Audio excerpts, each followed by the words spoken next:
news to you. Okay, we are streaming. And...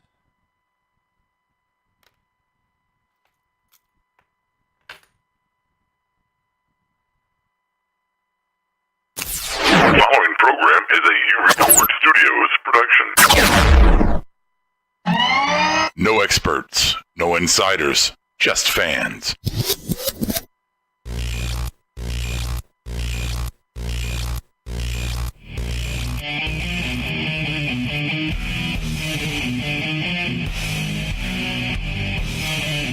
Knocked Out Wrestling Podcast presents Brian. Another episode of NXT. Roode. It's just paint by numbers and it's fucking boring. Golda. I will put the cigar out on you right now. Move. I don't have a banana with me. Big sensing. It was nasty. Oh, nasty. Hey, part of the job, brother. This is the weekly takedown.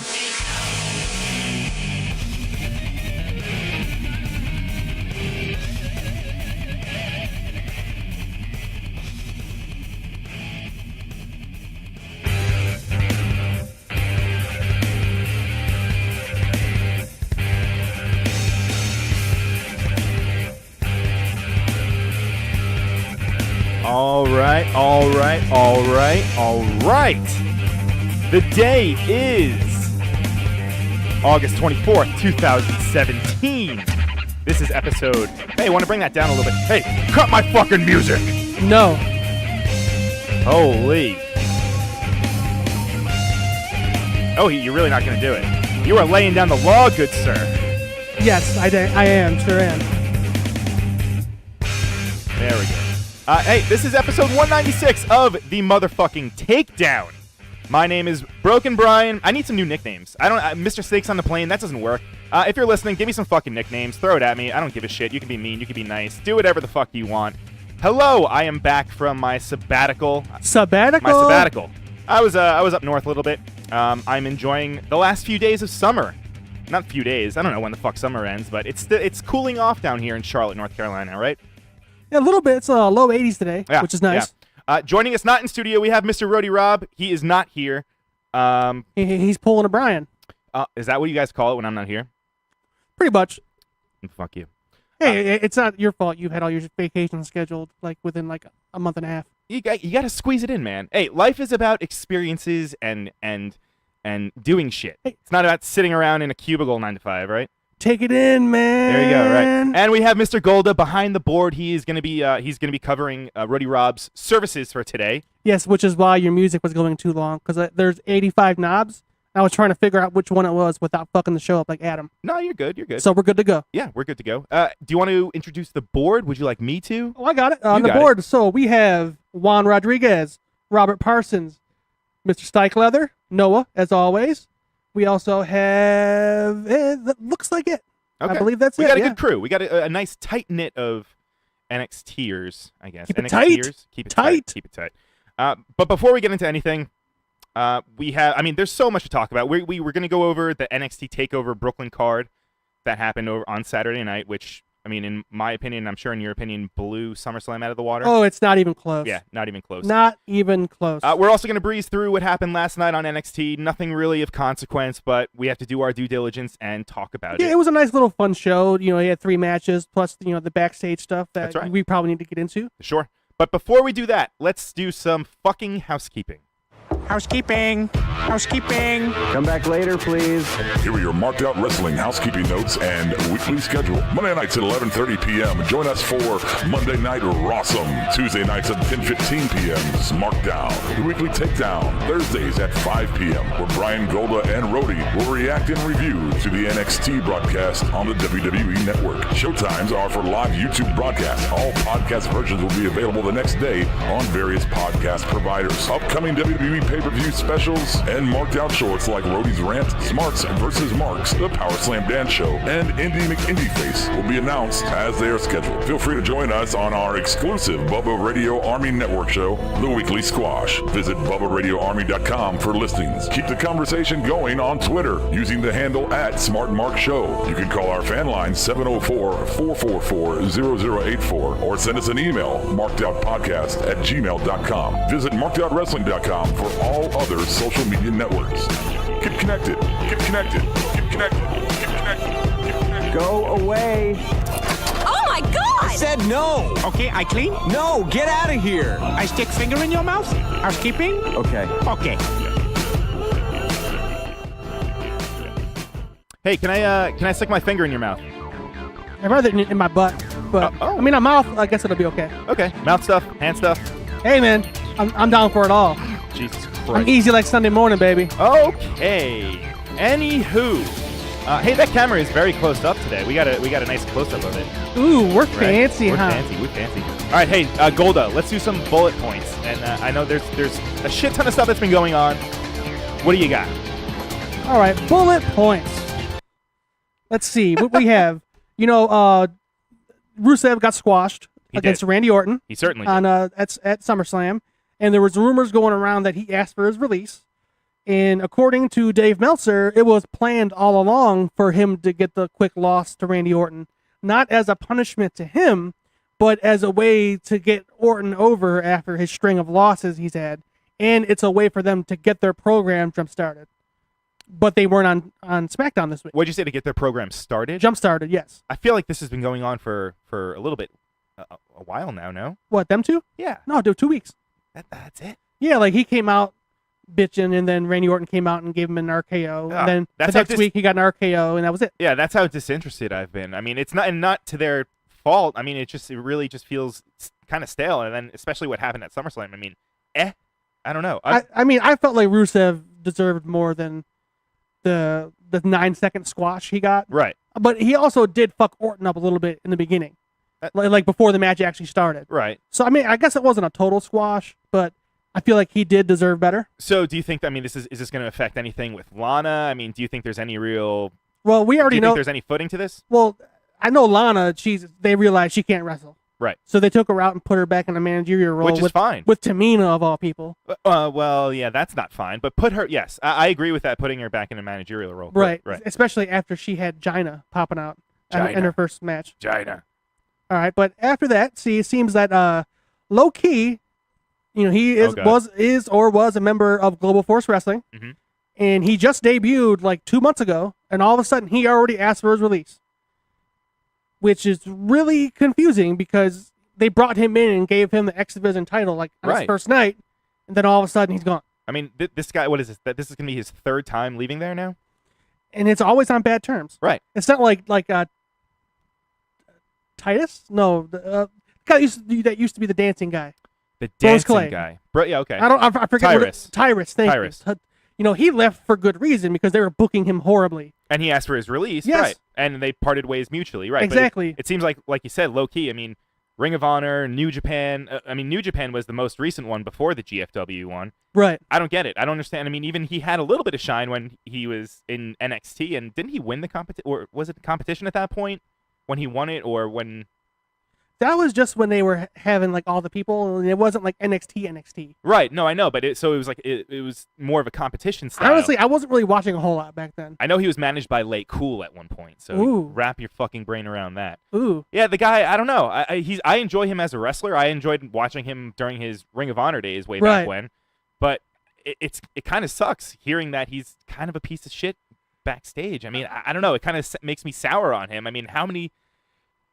I don't know. It seems like you want to form a relationship with the person that you're watching on the screen, and to actually know that they're a piece of shit, it kind of sours it for you. And At it least for me. sucks because, everybody knows that Sanjay Dutt, he's very well respected in all of wrestling for, he almost took a job at the Performance Center as one of the trainers before he went back to GFW.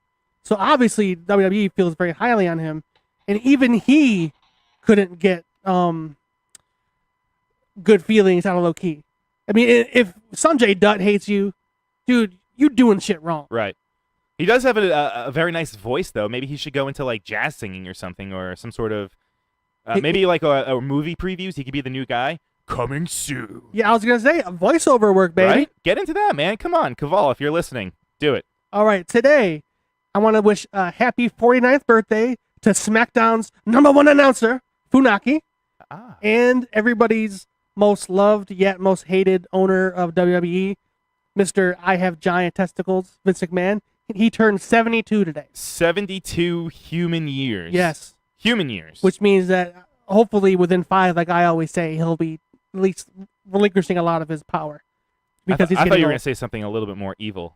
Yeah, but Evil. I don't know. He's getting old enough to where nature might do that for me.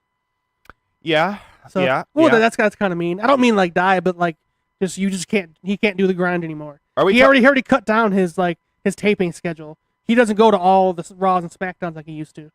So maybe that's just one way of him starting to get his foot out the door a little bit. Are we talking about Vince McMahon or the president? Both. Okay. Both, apparently. Inept 72-year-olds. Yes. Yeah, okay. All right, and according to Dave Meltzer, the reason the New Day dropped the titles at SummerSlam so fast after winning them is because WWE wants to hotshot them to having the record number of title reigns for tag teams. They want to beat the 7 held by the Hardy Boys and Edge and Christian. So, shocker, are we going to see... Do you think we're going to see the Hardys putting over the New Day eventually to win the title? I don't think the Hardys will be around that long. Really? I think they're going to do one solid year. I could see Jeff staying around longer, but obviously Matt's body doesn't have years and years worth of the work on it. Which is interesting because Jeff is the one that takes more risks. Right, which is surprising, but he's also younger. He's 3 or 4 years younger. That's true. So, I mean, that does help. And we have 8 Grand Slam champions in the history of WWE. Can you name them? 8 Grand Slam champions. I'll give you half of them. Wait. Okay. Jericho. Yes. Miz. Yes. Orton? No. Orton was never U.S. champ. Cena. No. Really? Never. He was He's never not a Grand Slam? Intercontinental. Never had it. All right, go on. Let's hear it. Okay. Eddie Guerrero. Mhm. Edge. Okay. The Big Show. Ugh. Kurt Angle. Okay. Daniel Bryan, which I'm surprised you didn't get that one. I kept saying yes over and over again. I did Give you not hints. even. Oh. And the last, can you name the last one? He just recently became a Grand Slam champ. Oh, Dean Ambrose. Yeah, boo. Ugh, God. Ugh. That's gross. That's a pretty nice list right there. Miz is in pretty good company. I really think that they shot him to the forefront a little earlier than he really was ready for. Sure. But now I think he's one of the top talents in WWE. Not necessarily in the ring work, because he wrestles safe, but he doesn't get injured, so you can't fault him. It's true. But the fact that his mic work, I think, is next to none. Yeah, hard to argue. I mean, maybe him and Cena, those are the two that are right there on top. After his performance on Monday night. Oh, that promo was next level. Yeah. It was next level. Now we got the board. They're trying to name all the Grand Slam champions. Noah had Ambrose, Daniel Bryan, Jericho, HBK. Incorrect. All right. Yeah, he was never U.S. champ. Never U.S. champ. That's right. Right, because he was the European champ back in the day, but there wasn't a U.S. title because there was still WCW back then. Gotcha. But that's all of the bullet points. Bullet points. Bullet points. Why air quotes? Because I just felt like doing air quotes. All right, let's move on then. And we're actually on the TV. Hey! So, hey! You can play anything. There we go. Da, da, da, da. I know I'm not supposed to talk over this, but this reminds me of like Beavis and Butthead when they always go. Da, da, da, da, da, da. I like it. I like it. Sorry. I like it. Oh yeah. Oh yeah. All right. Yeah. You know, this is a pretty. We're gonna keep it loose today. I feel loosey goosey, baby. Loosey goosey. I feel like I still have. Technically, I'm still on vacation vibes. I mean, I have my hat.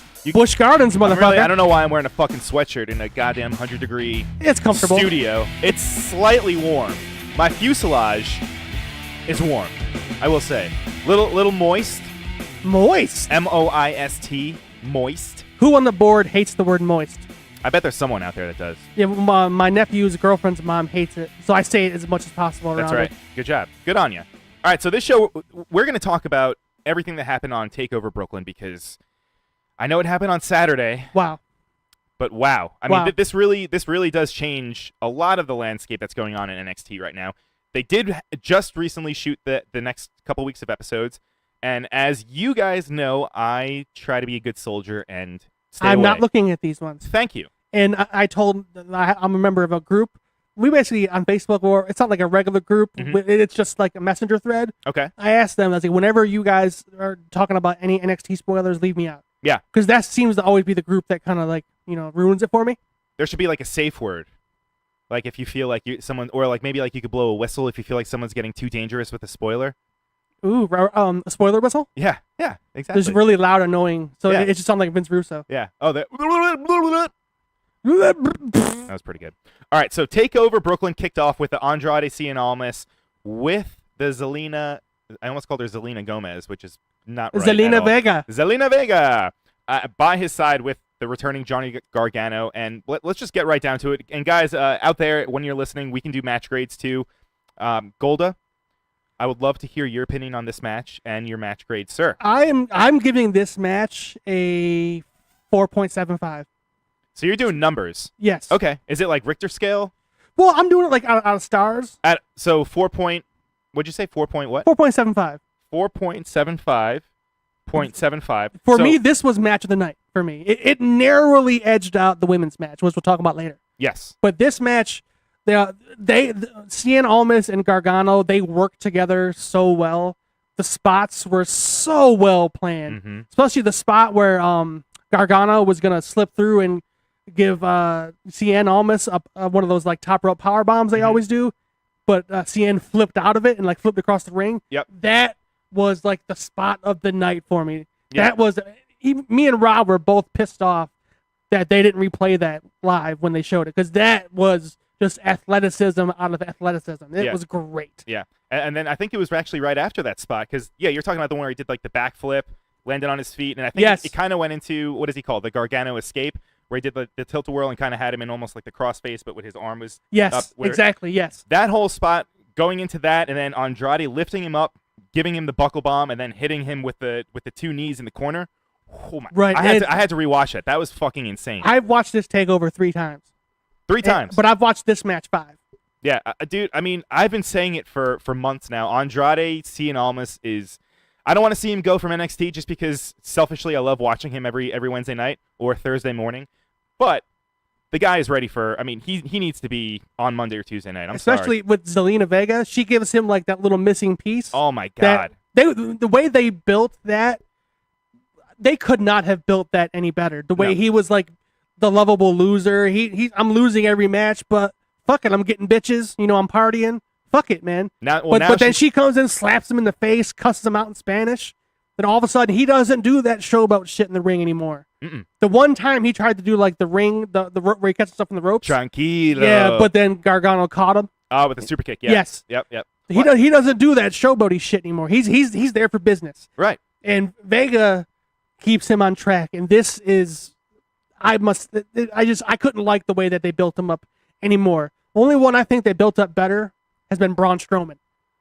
Where? WWE wise, just WWE Okay. wise. I was gonna say because he did the whole banner wise. Okay. The way they built Strowman up was a little bit better, but Zelina Vega was the missing piece, especially the way she threw the DIY shirt. Yep. Into the ring at Gargano. He looked at it, all of a sudden got fucked up.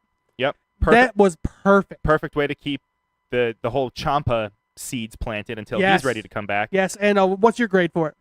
For me, honestly, I mean, this opening match, this was the perfect opening match for a show. I gave it an A. I'm not even going to fuck around with the plus or the minuses. I'm just going to give solid grades. That was the whole board saying the same thing. They're saying 5, 4.75 out of 5. The Twig, shout out to the Twig, he's on now. He's saying 4.5. I wonder, Twig, let me know why. I wonder where that half star, or not half, I don't know why it turned into stars. Something different, Points. I figured Rob's not here. Let's do something a little different. You know? Yeah, fuck.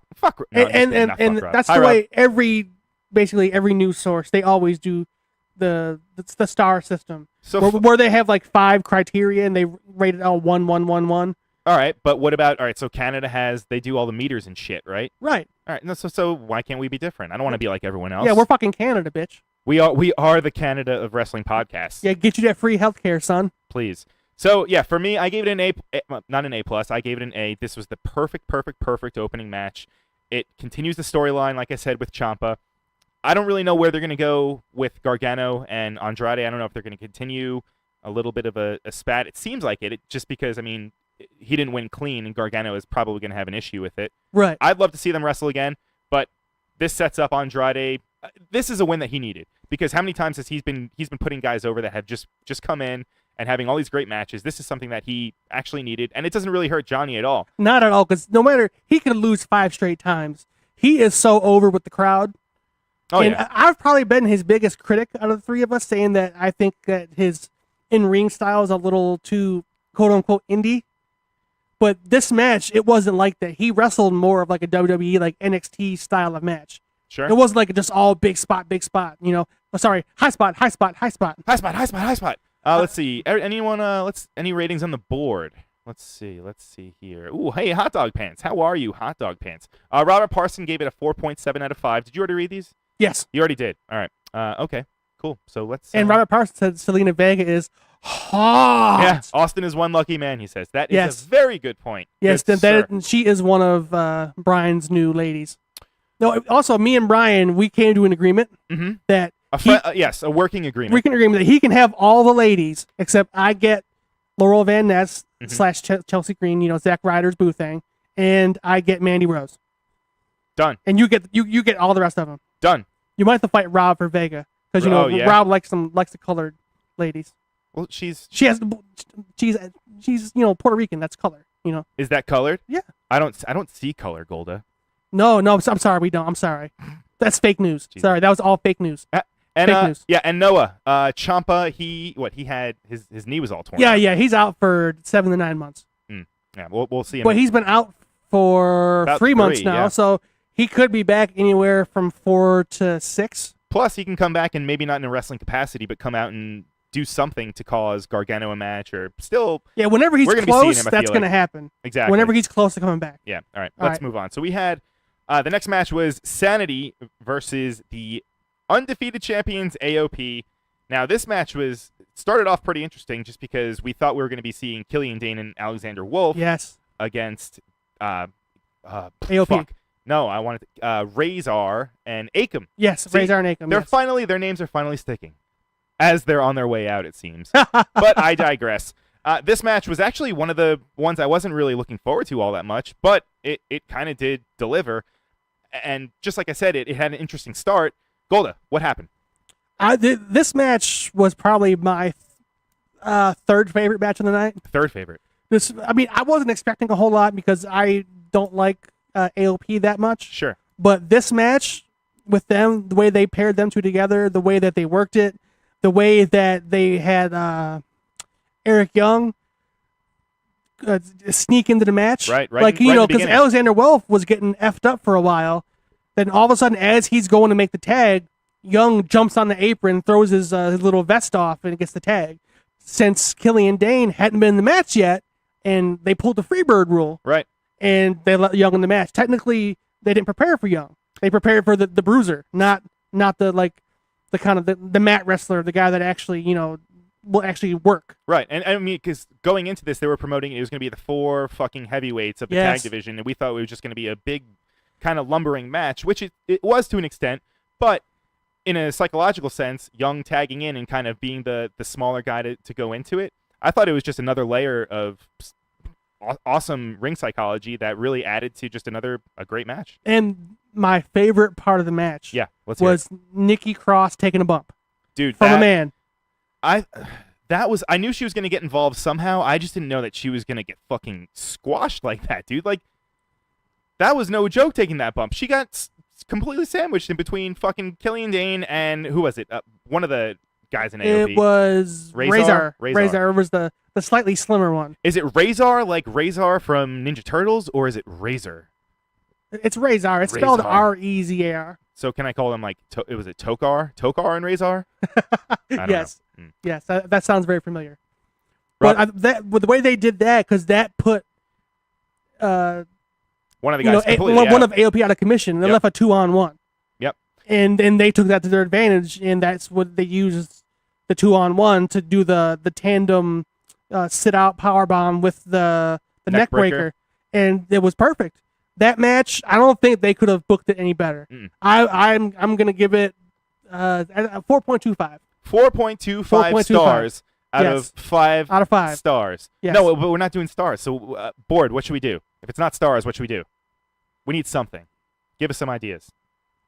Anywho, for me, I will give it a B. I thought it was like I said, I mean, going into this match, didn't really have too many expectations, especially on AOP. I mean, they have good matches when it's against guys like DIY that can kind of move around and bounce off of them, but having matches against guys that are almost the same size or if not bigger, it was kind of something that was tough for me to wrap my brain around. However, this match delivered, and like I said, I gave it a B. I'm excited to see new champions finally, and I'm also curious to see where this leaves AOP. Does this mean, are we going to see them? Are they on their way out, you think? Well, the rumor mill has been a buzz saying that they were the ones that were fucking up the fashion police. Yep. And since technically they said the Fashion Files comes back next week, that gave them an extra week to debut Authors of Pain. Right. I mean, I could see them staying around for one more takeover cycle or a half takeover cycle just to get their rematch out of the way before one of the other tag teams is ready for Sanity. Right. Whether that's Street Profits or Heavy Machinery, to get somebody else in the fold that gives them time. But they can do both because, you can do 4 weeks of tapings in one day. Sure. So they can do tapings and still do the road schedule on the big time. Sure. Kevin Owens did it. Well, I mean, while we're talking about them, where do you think AOP fits in more? Would you rather see them on Raw or would you rather see them on SmackDown? I'd probably rather see them on Raw because I'd rather them get the hell away from the New Day. My point, yep, that was my thing. But exactly. I feel like they're going to put them on SmackDown because if you notice, it seems like all the call-ups and all the new signings, quote unquote, they're going to SmackDown. Shelton Benjamin, yep. The Glorious One himself, AOP possibly. I think Asuka when she's ready. And with Cena jumping. Which we're going to get to that later. I think she's going to go to SmackDown because I think they need to keep her away from Alexa Bliss. Yep. Because Alexa Bliss, her star shines so bright. I feel like Asuka's going to steal some of that shine. So I would put Asuka on SmackDown and then maybe move Becky. But don't somebody you think, over? I mean, so we've been saying, and we'll get back to the card, but I just want to. You brought up a good point. Do you think that this is kind of almost hammering the point that SmackDown is always kind of looked at like the redheaded stepchild of the shows? Don't you think that's kind of almost furthering that thought process? If you have all the guys or women coming in from NXT, putting them on SmackDown. I don't know. I mean, if you want the shows to kind of seem like they're on equal playing field, have some guys debut on Raw. Don't you think? Well, all the guys debuted on Raw last time, because you had you had top guys. They debuted on Raw. That's true. And, I mean, sure we had Nakamura. He debuted on SmackDown, but everybody knew he was going to SmackDown. SmackDown was his show. Right. And Ty Dillinger, I don't think he counts at this point. No, he's had 5 matches and he's disappeared. You could say he's a free agent, right? Maybe, yeah, I mean he's not sort of. used at all. I mean they don't even use Sami Zayn, and he's a phenomenal talent. Apparently they're going to tag him together. But I mean, getting back to my point though, I just think that I mean, all those guys did go to Raw, but I just feel like SmackDown has a lot of the guys that are newer to WWE audience, whether it be NXT or if they came in from the outside and now they're not actual Orton, the Wyatts, like all those guys feel like they're WWE. Cena, but if there's plans to move Finn, Nakamura, you have Styles on SmackDown. There's a lot of guys that are just not really WWE guys. Yeah, I think moving Finn to SmackDown is perfect because it creates so many dream matches. Because you can see lots of Finn versus AJ, Finn versus Nakamura. We already know we're hoping to get, AJ Styles Nakamura for WrestleMania. Yeah. I hope. Yeah. I think everybody hopes for that one, but Vince will find some way to fuck it up. We can pray. Let's see. Anything on the board? Did you guys give any grades? For they're this saying tag match? AOP to 205 Live. To As a joke, 502 Live. 502 Live, yes. I was getting to that part. There we go. That'd be interesting. I'd rather see that than fucking Enzo Amore. No? Sorry, Enzo. And the Twig says have them debut on Raw and beat down Sheamus to send him off for his movies, which that could work, but it's heel versus heel. Yeah, what fucking movie was it again? It's a movie with Josh Duhamel, the guy that from the Transformers Oh, I franchise. like him. Okay. Yeah, he's a nice enough guy. So All right. Holy shit. All right. he's married to Fergie. Is he? Yes. Fergalicious? Yes. The same one? Yes, sir. Wow. All right. Hey. Good on him, right? Good on him. All right, getting to the next match. And now this one has a little soft spot in my heart. And you guys were fucking, as I was driving up north, I received a bunch of text messages from you guys because I wasn't watching live. And you guys were telling me, oh my God, you got to watch Aleister's his entrance. It was fucking awesome. You got to watch it. And I don't know why you guys were telling me I had to watch it by myself. I thought maybe. Oh, it was a joke because you're gonna get so excited that you're gonna make a mess in your pants. That's okay. why. Okay, we had a whole joke here, but I guess you had to be here. That makes more sense. It was Adam's joke. I'm sure you can see that. Adam's jokes aren't all that funny. Yeah, he's an asshole. That's the thing. He's our asshole. He is, but he's still an asshole. I have one tenured friend. I think he might be the second tenured friend. I can't get rid of him. At this point. No matter what you do, he just doesn't go anywhere. Right. But So- yeah, it was a phenomenal match. Aleister Black against Hideo Itami. Yes. What? I mean, Hold for it, me, go. I liked the match. I think it was Itami's best match. If maybe since he came back from injury, if not his whole time in NXT so far. But the problem I had was that he was so stiff. He bloodied up Aleister Black. Yeah. Could have gave a possible concussion. Luckily, he didn't. But I mean, he kneed him straight in the head. Is that what they're Yeah. saying? That's when it happened. Well, if you watch it back, Right. he's not bloody. He takes a knee to the head, then all of a sudden he's bloody as fuck. His matches have been very physical since he's come back. It almost seems like he's trying to make a point, but I mean, this has been going on since. How long has it been since he's returned? I mean, this is going on for. It's been a few tapings, so. April? Yeah, it's been a while. I want to say he was there for us when we saw him at Cabarrus Arena. That's right. I want to say he came back right around Takeover Orlando. That's right.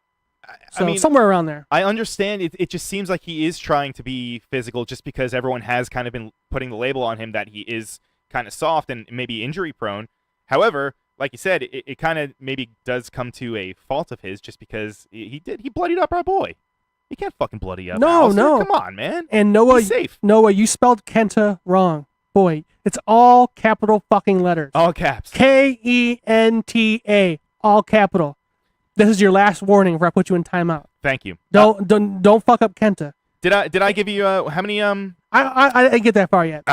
Continue, And sir. another ding on the grade for me is Itami's horrible ring gear. It looks like he just went to high spots and just picked out just generic wrestler package 1. Which is not a bad and wears thing. it. We love high spots. Well, I love high spots We love too, high but spots. when you're in WWE, you need a little bit of flair. Look at Aleister Black. He rises up from the floor like Dracula. Sure. He always has his jacket. He had a newer one this week Mhm. for Takeover. Even his ring gear. I mean, it has the little bit of a design, but yeah, like you said, It's plain. yeah. It's the same ring gear he wore when we saw him at Cabarrus Arena, which he's had 4 months now to get new ring gear, especially for the WrestleMania of takeovers, which is Brooklyn. You can't jazz it up a little bit. So for me, I'm giving the match 4 stars, just because I feel like Itami needs to draw back on the speedometer a little bit. I think he's going a little too strong style. Yeah. And that's not going to go over well with Vince. All right, but what about character-wise? Because this match we have been seeing, he was playing a lot to the crowd and yelling at them. No, saying, all that was great. I loved it. I agree. The best part of the match for me was the fucking black mass out of nowhere. Yes. He looked like he took his chin straight off his fucking head. Yeah, kudos. It was amazing. Kudos to him for selling that too. Whether or not, I mean, And it looked like he did fucking connect. Yeah, he fell down like a sack of bricks. Yeah. It was an amazing sell. It's like he connected and just fell like instantly. Yeah. It was kind of like when Vince used to take a stunner. He would just fall down and have like a seizure in the middle of the ring. Right, like the fucking like fish out I of said, water. I'm gonna give it a 4. I guess that'd be a B. Okay. So 4B. 4 Bs. Four Bs. So this one I had high hopes just because I love Aleister. And we also have to talk about his entrance. We had Code Orange with the singer from Incendiary playing it live for the crowd. And which was amazing. Fucking awesome. I mean, even the whole setup with all the candles and all the smoke. Awesome job. And you know how usually when like a band has a performance as someone's entrance. Like usually the person like acknowledges the band and like does some high fives or something. No, Aleister Black's like, nah, fuck it. I'm rising up out of the ashes like I'm fucking Dracula, and I'm sauntering out this bitch. I don't see y'all. I'm walking right through you, but I give no fucks. Right. I just want to get in this ring. I'm gonna fuck up this Japanese guy, and that's it. That's it. So it was a great match. I just feel like Itami needs to dial back his strong style because it's been noted that Vince isn't that big of a fan of the strong style. That's why Nakamura's been kind of handcuffed a little bit on the main roster as compared to where he was in NXT. And because he dumped Cena on his head. I put 75% of the blame on Cena. Yeah. Even though Vince was hot backstage at Nakamura. It was probably Nikki's fault. Yeah, it's all Nikki. Yeah. Too much sexing. Maybe. For me, this match, I'm going to give it a C. I had high expectations, and it was a good match. There was a lot of strikes, and like we said, I mean, it was a very, very, very physical match. But we've seen, I don't know, we've been pretty spoiled with Aleister Black matches. So for this one, it was definitely a solid match. But compared to what we've seen, I mean, and the scale that the match was on too. I mean, this was one of, like you said, this is not the WrestleMania, because the WrestleMania of Takeover would be Takeover Orlando or whatever. I feel like if this match would have been like on a regular NXT show, great, it would have been fucking amazing. Awesome. But it had to follow up the Gargano Cien match, and that amazing tag match, and then it had to be the precursor to that phenomenal women's match that we had. Like it was really hard to live up to those expectations. Yeah, I agree. Good points. So let's see. Board. Let's see. The Twig says 3.5. Itami has been disappointing. Black killing dudes with the black mask. Noah says it was a match of the year candidate for him. Robert Parsons 3.5 out of 5. Let's see. And Black said 5-star match. Or sorry, Noah 5-star match. Best match Kenta's had in WWE. Loved the different feel it had over the other matches. It reminded me of Nakamura Zayn in a way, which I could see, but it wasn't Nakamura. It wasn't Sami Zayn. It was Itami, which is the problem I have. And now they're all talking about who. Let's see, Triple H with. Talk about entrances. Okay. Noah, I'm with you. I loved Punk with Living Color. Awesome stuff. And nobody ever gets a live entrance anymore. He's the first one in how long? Well, and this is also Punk. Was it Punk? Is this the first? I guess you could say Bobby Roode had actual, like, he had like the choir come out and sing, but an actual like band the band that did its song. Technically it wasn't Incendiary, but it was Incendiary singer. Right. And the other band, Code Orange, they play that type of music. So there's no point in bringing a whole band if you can just bring the singer out. That's the thing. Why pay the whole band when Code Orange is already here? They can play the backing band, and then you had the singer. The singer just doing his amazing vocals. I don't understand a word he's fucking saying. Right. But it's so hype. Oh yeah, dude, it's awesome. All right, so if let's move on to the fourth match and the second to last match, and another solid match on the card. We had the champion Asuka against the challenger Ember Moon, and you know what? I will start this one off. Nobody ready for Asuka. Nobody ready for Asuka. Now, this match, another one, I had high hopes, and honestly, I mean, this one delivered. I'm gonna give it. What did I give it? I gave it a solid B. If I were to be a part of the plus and minuses, it would be a B plus. However, I'm gonna stick to my guns, and I'm gonna give it a B. Apparently, the board loves my numbers. Loves your numbers? Yes. Like your the grading system, the numbers, they love it. Oh, they don't like my letters. I don't know. It just feels like it gives them more options. So I'm gonna give them. So what about a B point? I'll give it a B.75. There we go. Right on. On. Right. There we go. What is he saying? Now he's saying I'm all over the place. I want to see Bouncing Souls play Sami Zayn. Hey, that's awesome. Good one, Noah. Anyway, all right. So this match, a lot of false finishes. This one, how long do you think it went? Wait, I should have had to do my due diligence. It was about 15 to 17 minutes. Yeah. I mean, Asuka winning with the Asuka lock. The setup to that was perfect. Yeah. Her putting her in the cross arm breaker, but then Ember Moon, flipping it into a little schoolboy. Then all of a sudden she gets up and this Asuka just puts the lock right in. That move is near and dear to my heart. The crossface chicken when you got Bob Backlund, Marty Scurll. Marty Scurll is probably my favorite indie wrestler right now. Very good. I'd say within 2 years he's on the big time. Think so? Yeah, because I mean he promos, in ring work, he's phenomenal, and he is killing it in Ring of Honor. And he's only been there 6 months, That's true. and he is crushing it. That's true. And the crowd eats him up whenever he does the finger breaking, and like they make a little noise. Dude, the crowd always goes silent for him, so you can hear the pop. Hey. I'm going Brother, off track. You're Sorry. going off track, brother. Sorry. Ember Moon and Asuka. So, like I said, I will start this one, even though we're already in the middle of it, kind of. This match, so many false finishes. I mean, even just the dive that Ember did in the beginning of the match to the outside. I thought that's where Asuka actually fucked up her collarbone. Air quotes. Her supposed collarbone breakage. However, I mean, we saw all the hits. We've seen this match a bunch of times, so we're not going to get into all the moves. However, one thing that we have not seen, I don't think we've seen it yet. This is the first time somebody has kicked out of the Eclipse. Yeah, and not to mention, I mean, she hit it perfect. Asuka sold it perfect. The entire crowd, I mean, me personally also. Middle of the ring. I thought that was it. I thought we were going to see a new champion. We're going to see Asuka debut on SmackDown or Raw, and that be it. Yeah, Rob literally jumped out of his seat. Awesome storytelling. when she kicked out. Right. I mean, now this also just furthers the point that it almost seems like Asuka is almost unbeatable. I mean, really. I mean, Ember, they've been making this move, Ember Moon, the Eclipse. They've been making that, I mean, one of the most fatal moves of NXT since she's debuted. And now for Asuka to just kick out of it, I mean, clean, like nothing. You don't do that often in wrestling. That was like the first time The Rock kicked off a stunner. Right. Nobody exactly. had ever kicked out of a stunner. Do you think it ruins the move at all? No, because I think she's moving up. Because I don't think she has any more she can prove at NXT. She's not going to get any better. What she is now, the amazing in-ring talent, she can go up and then work with, Michael P.S. Hayes and work with Road Dogg or whoever the hell is on Raw, and you work on her promo skills a little bit. I feel like that's where she'll gain the most traction in that department. But in the ring, she needs no help. Do you actually think, though, that the broken collarbone, do you think that's legit? No, it's a work. Like you say, we watched on Hey. Roadie's here. Roadie, hey. Hi, Roadie. But, Hi. we saw her on the TV. We watched a little bit of last night's show, and they had an interview with her after the match. She wasn't carrying her shoulder. There was no bulge on the front where the collarbone is. When you break it, there's always a swelling on a bulge. There was no such thing. Mm-hmm. What color is that, Bob? Oh, silver.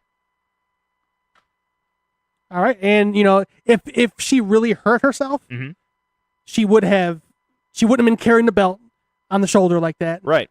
She wouldn't be able to lift it up or anything. I mean, you brought up a good point when you said that. When you said Finn, when he got hurt, and we saw all the clips of him after he won the match. He couldn't lift it up even backstage when he was talking to Hunter. Could barely shake his hand or anything. And then, I don't think it's legit. And then Asuka's backstage walking around like she's perfectly fine. Yeah, I think. Then all of a sudden, she broke her collarbone. She's out 6 to 8 weeks. I think this is just a clever way for her to win. I mean, because everyone thought that Ember was going to win and Asuka was going to be on her way out. This is the culmination of all the stories, and this is usually where the stories kind of start, and we see some new storylines. However, I think it's a work. I think this is just a way that she can keep the belt. They can strip her of it and maybe keep her off TV for a few weeks, and then she'll debut on Raw or SmackDown. I want to hear Rob's point of view on this because I know he's got a very, very good opinion on Champing this. at the bit. No, I don't think I disagree with anybody at all on this one. I mean, it's clearly a work. I mean, look, is there a possibility that it could actually be an injury? Yes, there is always a possibility. But does it make too much sense that this is how they do it, how they get the belt off of her without her losing the streak, the hashtag the streak that they keep now talking about as the streak? I mean, this is a major plot point for them. So obviously, I think it's very much planned. I think it's very much a work. I think it's an obvious work, but it's okay that it's an obvious work. Yeah. I would rather see this actually than her lose, to be honest. Yeah. I thought this is definitely a better way to do it. The only thing that kind of takes me off my train of thought there is Morrow was very clear that she was going to be back to NXT, you mean? Yeah. I mean, she's going to take 6 to 8 weeks off and get herself fixed, and then she'll be back in action. But it sounded very clear like she was talking about NXT, or he was. But they don't want to give away that they're gonna all of a sudden Sure. she's gonna come out on fucking Raw or SmackDown whenever she's quote unquote healthy. Survivor Series. Yep. You think so? Yeah. Absolutely. 8 weeks away. What about match grade? Give me a match grade for this one. You know what? I'm gonna give it an A. And I'd be surprised if you guys had any other grades besides that on any matches tonight at this show. But for all the doubters that Ember Moon had, and there were a lot, no, you're not. For all the people that said that Ember Moon couldn't hang, that she was more of a gimmick than she was an in-ring worker, that was a moment where everyone should take a step back and go, okay, you know what? However they used her on a normal basis, the girl's got skills. And they had a much better match than they did the first time. Told a great story, high impact, crowd was into it. A plus all day. I thought actually this was the best one out of all of them. How many have we seen out of them? Was this the third? Second. Second? They would have had a third, but Ember got legitimately injured. Chicago. That's right. Yeah, Okay. Yeah, she legit got injured. I think Asuka would have dropped at Chicago if she wouldn't have got hurt. If Ember wouldn't have got hurt. But That's then true. they changed the plans around because Ember couldn't be there. So you think Asuka would have came up a little bit earlier, or you think No, the whole plan no. was for her to stay? Well, I think she would have worked and this would have been her rematch. Sure. It would have been at Brooklyn. Okay. Because, I mean, she's the star power. You need her at, the #1 NXT event of the year. That's true. And like Roode, you can't move him up before then because he is NXT. So, and I will say, I might not be able to predict anything on the main roster ever. I am always spot on with NXT, it seems like. So. Oh, really? Ooh, okay. Well, no, I'm always like 5-0 my picks. Oh, And what- I called Bobby Roode leaving after SummerSlam, and I called her possibly Asuka dropping the title like in March. So okay. I mean, the main roster I know Dick Doodle, but NXT I'm gonna pat myself on the back once in a while. I know that guy. So. Big Doodle. Ain't you the belle of the ball there, Golda? Don't you already know, honey? Shoot. Hey, one thing. Noah brought up a good point. Did you guys think that JR calling the Hideo Itami Aleister Black match felt a little strange?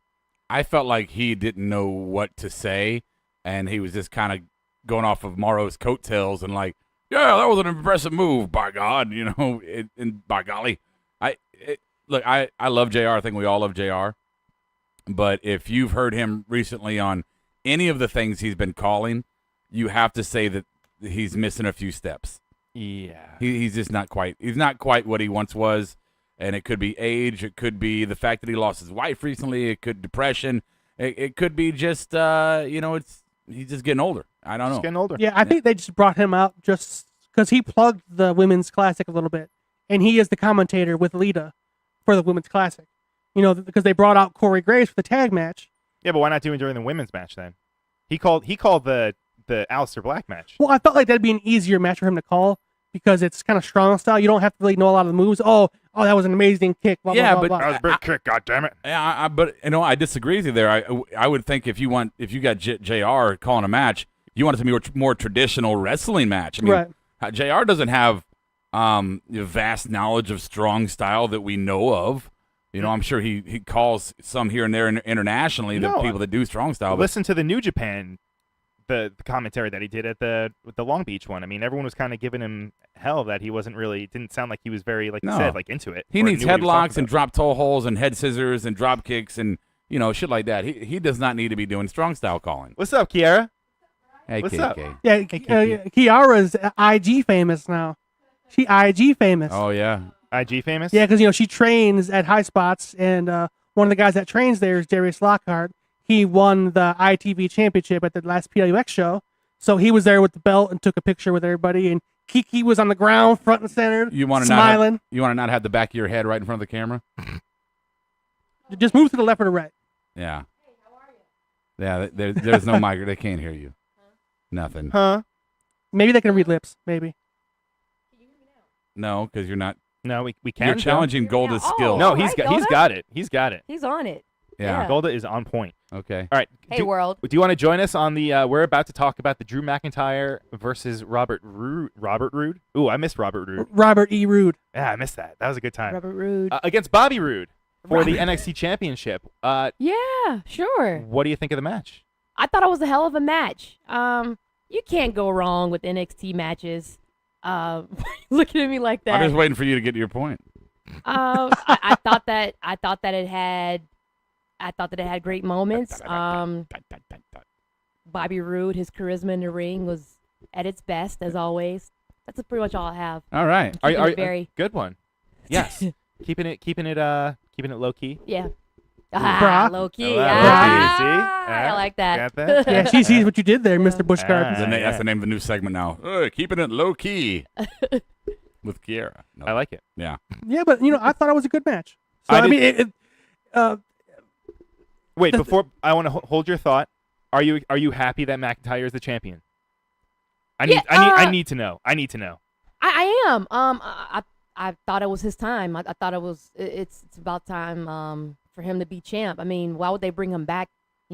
Just to crush him, pretty much. Right. Good point. I think NXT gets it right when it comes to pushing people and putting people where they belong. Like you just wouldn't bring a big name back like that and just have him just wrestle, I guess, with the job card, if I may say that. Like Hideo Itami. Yeah.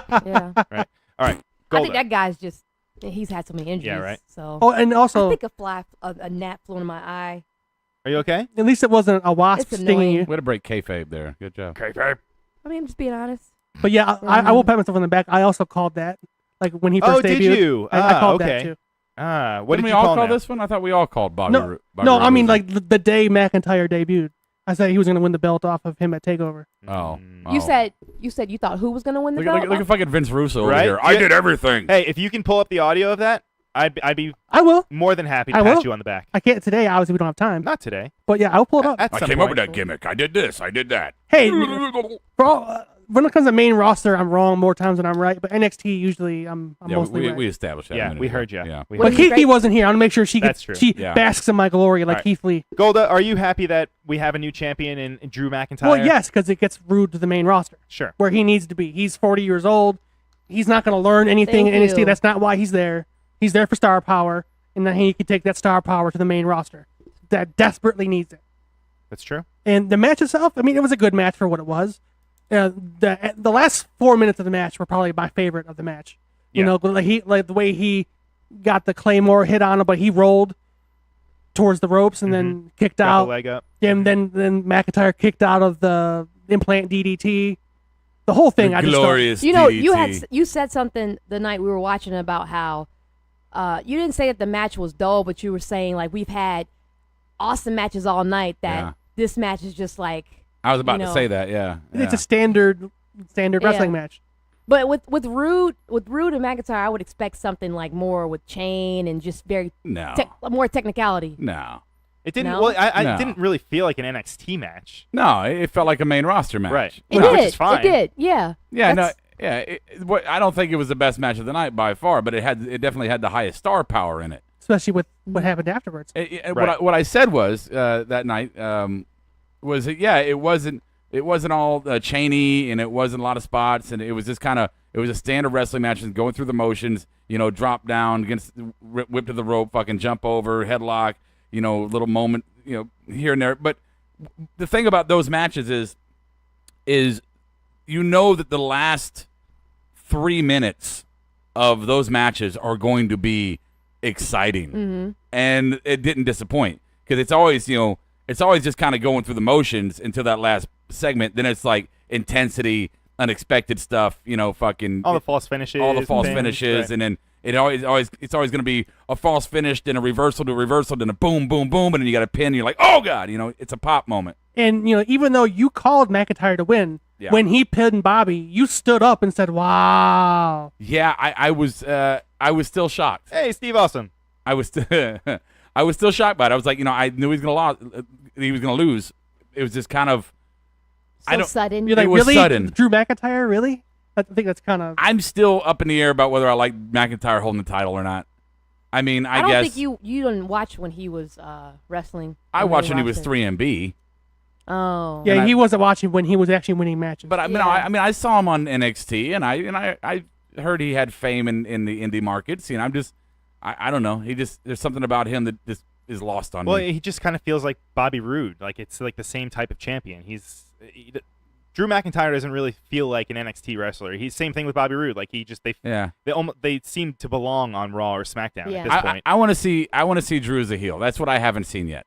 Okay. I saw him as a heel as the old Drew McIntyre, which is but this new fucking freedom type of McIntyre. I want to see him as a heel. Maybe he'll win me over then. This is our NXT, right? Isn't that what he says? This is our NXT. This is our NXT. All right. So and I give it a solid 4. Solid 4. Solid 4. Solid 4. Wait, now you're doing numbers? Are we doing 4? I've been doing numbers all day. You've been doing numbers. Okay. I've been doing letters. That's new. We've been mixed. The board liked my numbers. They've been doing the numbers. I'll give it a 3.5 stars out of 5. Yeah. 3.5. Well, see, I am grading more because what happened after the match popped me so hard. I feel like that kind of goes with the grading of the actual main event match. Right. Which and if you guys don't know, you're right. Drew McIntyre, he's celebrating in the ring. All of a sudden, the crowd gets on their feet. Drew McIntyre turns around. Red Dragon's in the corner. McIntyre goes to talk shit to him, and then Adam Cole, BayBay, runs from the crowd. The ending credits were already running. Right past his best friend Kevin Owens, and just beats the crap out of Drew McIntyre. And the first thing that Morrow was, it's Adam Cole, and then Nigel's like, it's Adam Cole, baby. he got that in real quick. Yeah. Yeah, it's the one thing that I took away from it. It's awesome now to see that they're actually really embracing guys their personality outside of WWE. They didn't change his name. Like, right. They'd say, who is this? Who? Immediately they were like, that's Adam Cole, and even saying his whole catchphrase. Now it's great to see that they're finally smartening up. And what happened? And not ignoring their past. And what happened when it went off the air? Right. They were all three of them were going up the ramp, and the whole crowd's chanting Adam Cole, BayBay. So he gets at the ramp, he puts his fingers in the air, and the whole crowd lost all of their shit. And I think they went into previous shits they had, and they found it and then lost that too. Right. That's a good point. That's a very good point. There you go. Are you excited for Adam Cole? Are you a big Adam? I am. I've been waiting for this. I think we all knew that it was bound to happen for this takeover. Yeah, I mean, the reports were leaking that day that he was traveling with the NXT crew, so we knew that he was going to be there in some capacity. Yeah, because it was leaked all over that he got picked up by Tyler Bate and Pete Dunne from the airport. The one thing that I will say that worries me is that he is tiny. Yes, and compared to a champion that we have now in Drew McIntyre, I mean, Drew is fucking because they're all 5'10". He's 5'10". Red Dragon, they're all 5'10". Well, wait. Neville, how he's small. He's a small guy too. He's 5'8", I want to say, but he's real thick. Yeah, he's thick, but he was on 205 Live, so he's less than 205 pounds in kayfabe world. Kayfabe, don't break it, boy. Yeah. Give me. I want to hear your overall grades for the show. 5. 5. You throw me off with the numbers, Goda. You can do either way. A+. 5/A+. Yes. Okay. I'll give it an A+. I think it was the best WWE produced show of the last 12 months. I will give it a B.85. So it's right there. Whoa. It's right there. A B. It's right there. 0.85. 0.85, so it's not like flat. It's just it's up there. Because we all thought that he would, clamor over the Aleister Black match, and he gave that one a C. Really? Well, because I had such high expectations for it. Did you like his entrance? I did. Obviously. I did. Obviously. He didn't know why that we told him to watch it by himself. No, you were correct in why I should watch it by myself. So kudos to you, and thank you, gang.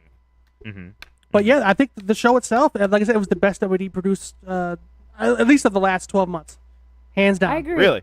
The next best show was probably Takeover Orlando for me. Okay. I think those are the top 2 events of the year. Okay. All right. So, which leads us to we're gonna breeze through what happened. What happened last night? There you go, Rob. Are they unofficial sponsors? They fuel you at late night, right? Yeah.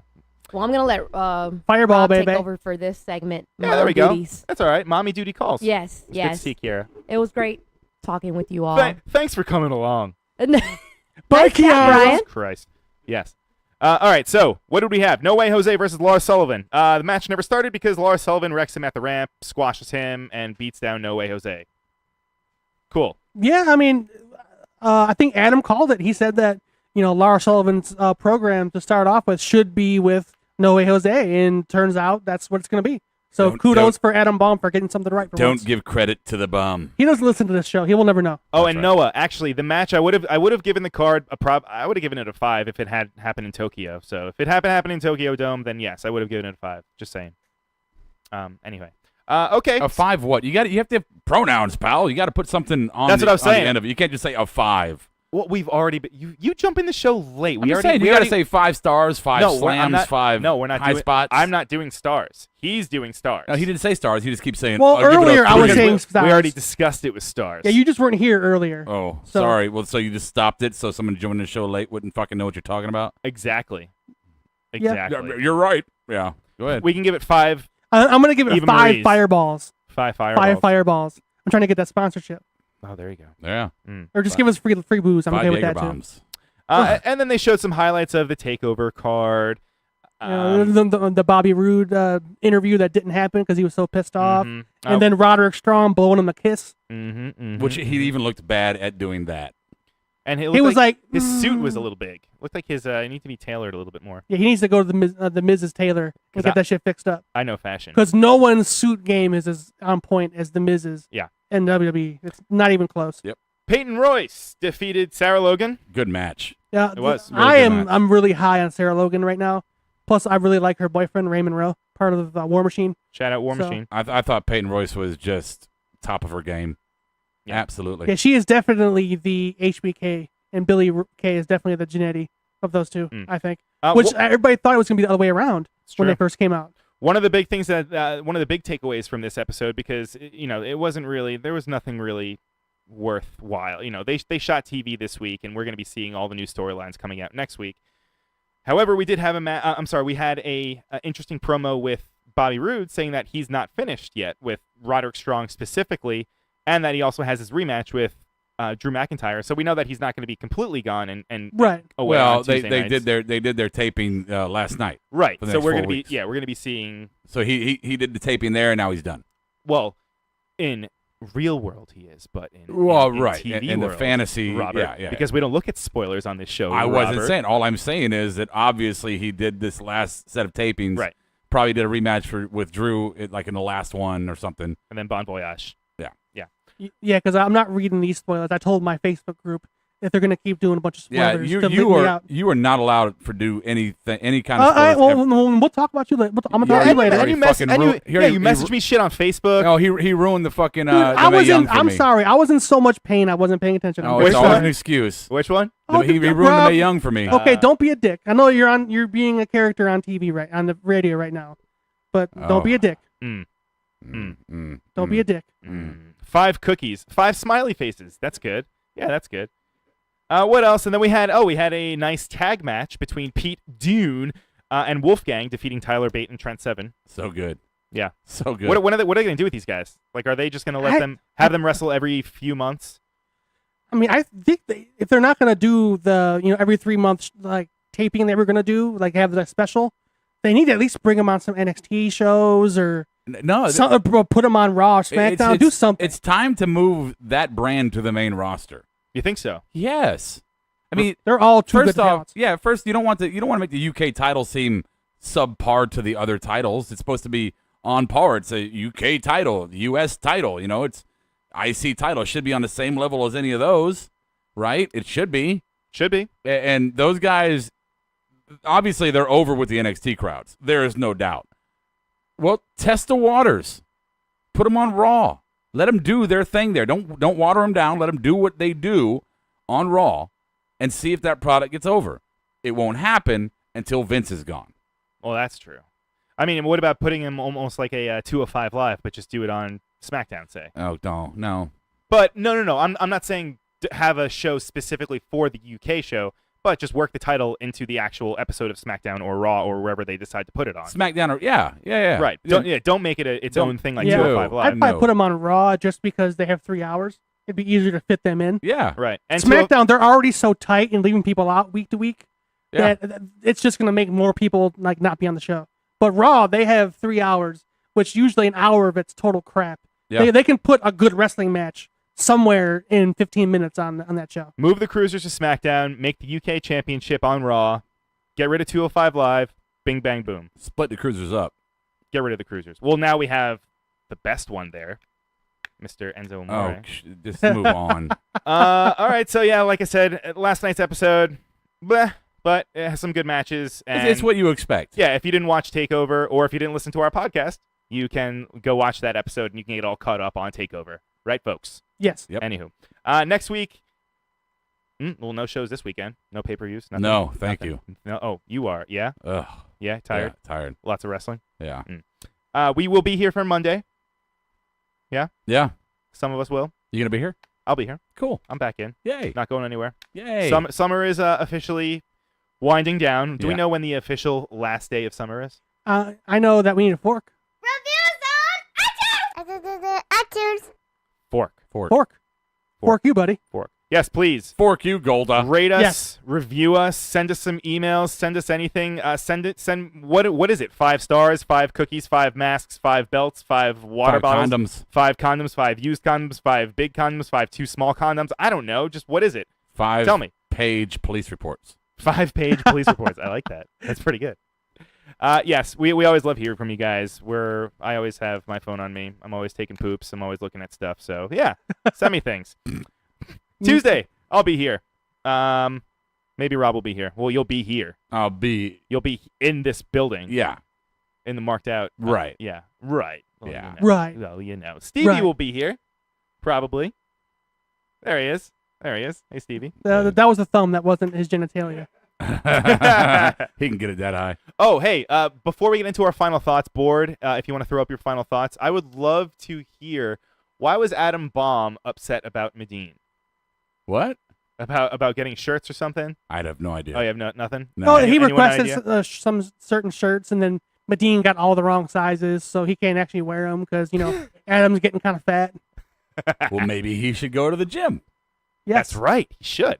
Or, I mean, I would say he should get bariatric surgery like me, but, Yeah. because he's too lazy to actually work it off himself. Mm. So, Yeah. Hey, Rob, do you have any final thoughts? My final thought is going to be that I thought Takeover was a fantastically booked and produced pay-per-view all around. It in my opinion, it won the weekend with only 5 matches. And I'm excited about the future of NXT moving forward. I think this is one of those moments where it's a reset. Yeah, a lot of things have happened, and a lot of things are going to change. And we got new faces coming in, and old faces moving up. And yeah, I'm really excited about getting reinvested, or no, I don't say reinvested. Getting invested in new talent like Adam Cole. I know nothing about Adam Cole. Awesome. And so I'm excited about what's going to happen for the next 8 to 12 weeks of programming. I'll give you one fun fact. Him and Kevin Owens are best friends. Okay. They specifically had Kevin Owens out for that match, so Is he that the he'd one- be out there. Is he the one that KO took the picture with in the hotel room? Yes, They both had their yes, belts? Okay. yes. And actually, I read a tweet from KO after he debuted. That Him was one sa- of his top 5 best moments of his wrestling career. Yeah, I was going to say it, but thank you. I'm sorry. No, you're good. Usually you cut to me, so sorry. Oh, is it? Hey. My BG. What? My BG. My BG? Yeah. Do you have a final thought, sir? My final thought is I am excited for the reemergence of stables in NXT. We have Sanity. We now have whatever the fuck they're going to call it, Adam Cole and, Red Dragon. I'm really excited to see what happens there because, the Red Dragon fucked up Sanity earlier in the night, and then they fucked up Drew McIntyre along with Adam Cole after the main event. So are they putting all their eggs in too many baskets? What's going to happen here? I'm excited to see that there's going to be more than just one stable on the roster. It seems to kind of be like par for the course, Gold. I mean, when Sanity came out, they were everywhere too. Right. So maybe That's true. the faction, new factions in NXT means beat everyone up everywhere to make your name, Well, I mean, it's almost like if you're going to prison, you have to beat up the fucking biggest person, or go up to, or suck the biggest dick, or suck their dick. I Yeah, mean, whatever yeah, you're yeah, into, that's yeah, fine. Yeah, yeah. correct. Cool. Well, anything else? No. No. Great. That's fucking great. Adam Cole, baby. Adam Cole, baby. Oh, also Leo Rush. He's also there. Yes. And they also have, what the fuck is his nuts? Donovan Dijak? Yes. Dijak. I actually met him. We were leaving the Evolve show, to go eat. Speaking of sucking dick. We were leaving the Evolve show to go get Name lunch drop. before the Progress show, and then he was walking to the Elb Core Center with all his gear and stuff. And I was like, hey, Donovan, what's up? He's like, all right, hey, man. Nice. So he's a nice guy. Yeah. Nice. Let's see. Final thoughts on the board I have for Noah. Takeover, again, outshines the main roster. And Noah, no. The Baby Dragons, no. That's the worst stable name ever. Would you let me get fucking to it? Jesus Christ. No. Jesus. Here, actually, you read it. What? Well, Hey, I mean, I'm supposed to be reading the Golda, what- board. Oh, is it? Is that, Well, is that what we you're did? the host. I read the board. Well, usually, okay. It's my show. How about you do it, Golda? Okay? Yeah, you go for it. Go for it. Thank you. Go for it. Noah says, final thought, Takeover again outshines the main roster with the new Red Dragon Cole stable. I could see Cole winning the NXT belt and Dragon win the tag belts. Then if NXT gets a mid-card belt, you have Strong. I don't want to lump Strong in with them. He's too much of a babyface. Mhm. And let's see, Berto, he's finally on the board. Hey, Berto. Berto says, I don't watch indies, and I think all indie talents are boring, but I really hope Adam Cole proves me wrong. Well, it's good to hear that he's interested in and open to him.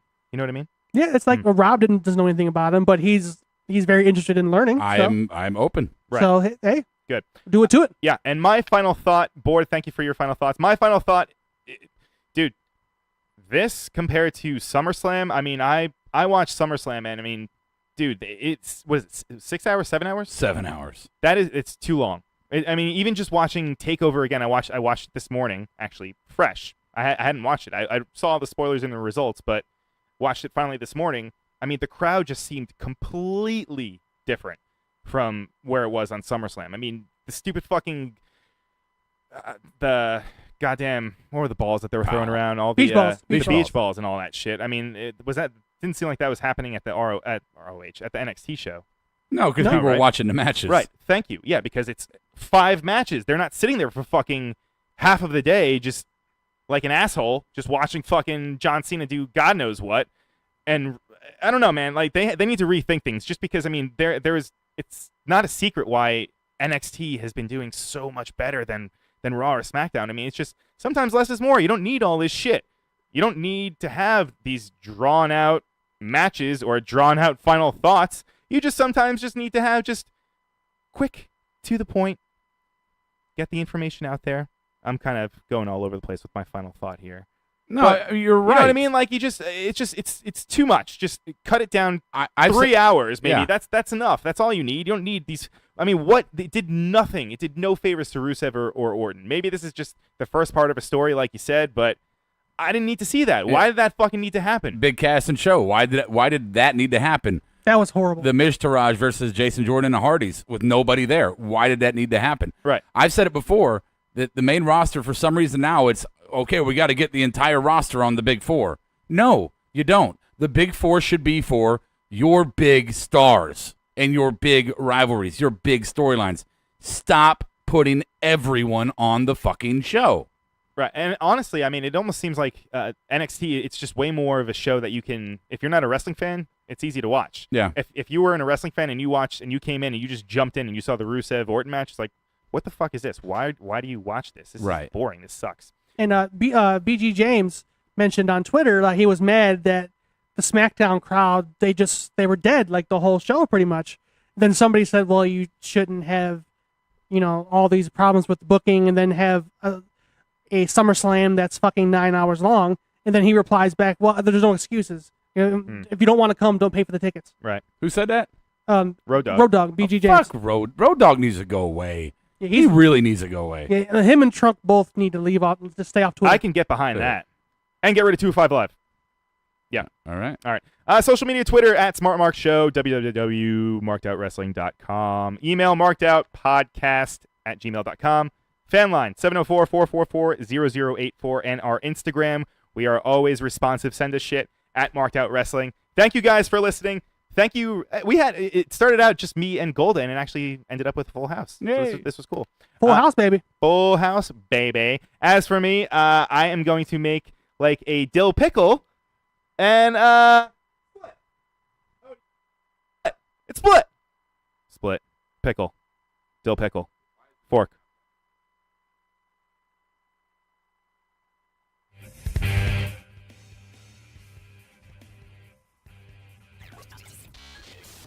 catch you on the flip side.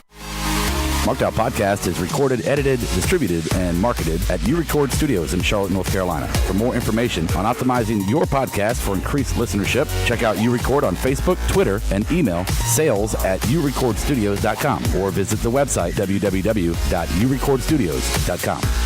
Yes! Yes! Yes! Yes! Yes! Yes! Yes!